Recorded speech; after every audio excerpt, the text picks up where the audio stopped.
Hey everyone, this is Karen Waksman, founder of Retail MBA. Today we're talking about retail wholesale. So if you have a great product that's perfect for retail and you have a wholesale product that's training, we'll give you some things to think about and how to get started today.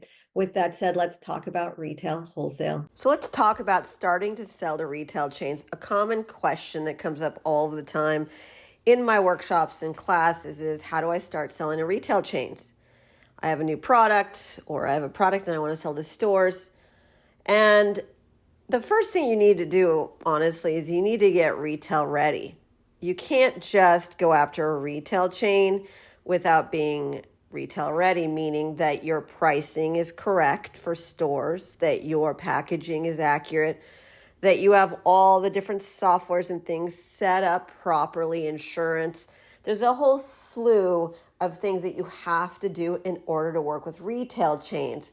So step one before actually reaching out to them is actually making sure that the product is retail ready. To give you an example, we have a done for you service where we actually reach out to retailers on people's behalf.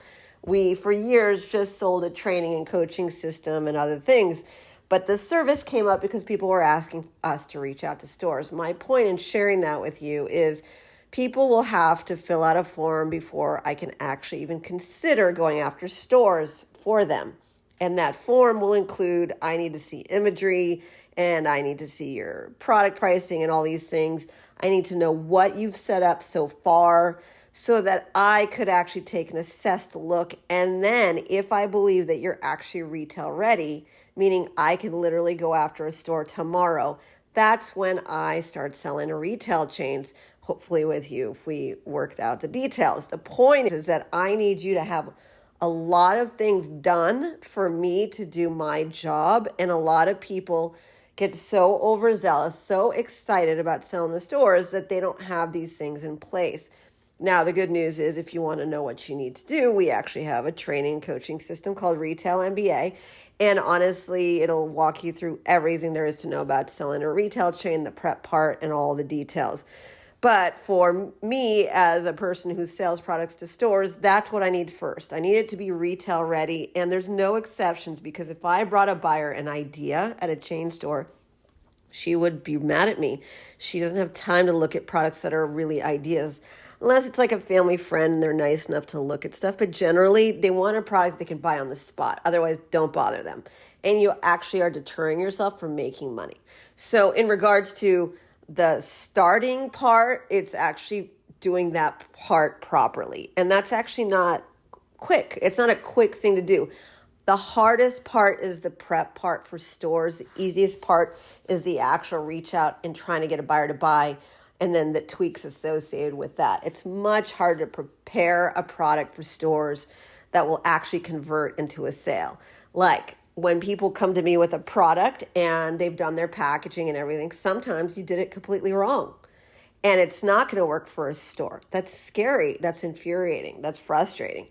But you have to do what you have to do. And that's part of this business. You have to do what you have to do. So the bottom line answer is you do need to do your prep work. And also, before you start actually selling to them, you need to know your numbers and the things that a buyer is going to ask you as well. So we always say, again, the prep work, setting up properly is 80% of the work. 20% is the actual reach out and closing of deals with retailers. It's actually the single most important aspect of it, including preparing the words to use, the marketing, collateral, all that stuff. That is the core component of pitching a buyer. And when done correctly, you can make so many millions of dollars with a retail chain. One change order can change your life entirely. So I hope that helped you get a perspective on selling to stores. The other thing I would say is that if you are actually already retail ready, if I was to give you one little nugget of gold in regards to selling to retail chains, as of late, there are retailers that are popping up all over the place that are marketplaces. For years, you could only sell to a retail chain through their website or in their stores. And Walmart created a marketplace, which is like an Amazon. So basically, if you want to sell on Amazon, you fill out a form, they approve you, you go on their site, right? Walmart has that. They started a marketplace to compete with Amazon. As of late, there's about a dozen retailers that are starting marketplaces. Why does that matter to you? You could conceivably sell on HomeDepot.com as an example through their marketplace, which is actually a big deal. It doesn't mean that you're getting a purchase order. It doesn't mean that it's the same thing as selling to HomeDepot.com. It means that you basically get to be under the HomeDepot.com website in a different way, like an Amazon seller, someone who's actually filling out forms and submitting their product on the site. The difference is you're not getting a purchase order and all these things, but you are getting on their website, which receives many millions of people a month coming to their site. So that is the reason why you'd want to consider it. And so that is a way that you can start today. This is Karen Waksman, founder of Retail MBA. If you want to know all about the marketplaces, how to get into stores, and so forth, and how to make real money with stores, because unfortunately with marketplaces, it's like starting another business. You can put something up on a site, but if no one knows about it, there's things you have to do to scale it. And again, my goal would always be to get a purchase order. So if I could get the buyer at Walmart.com to buy my stuff, or Walmart stores, or the same thing for Home Depot, I would rather do that. But ultimately, it's a great first start, and it at least gets you started and moving and so forth. This is Karen Waksman, Retail MBA. Our trainings and coaching systems and our live events and everything are listed on .com. Thanks so much.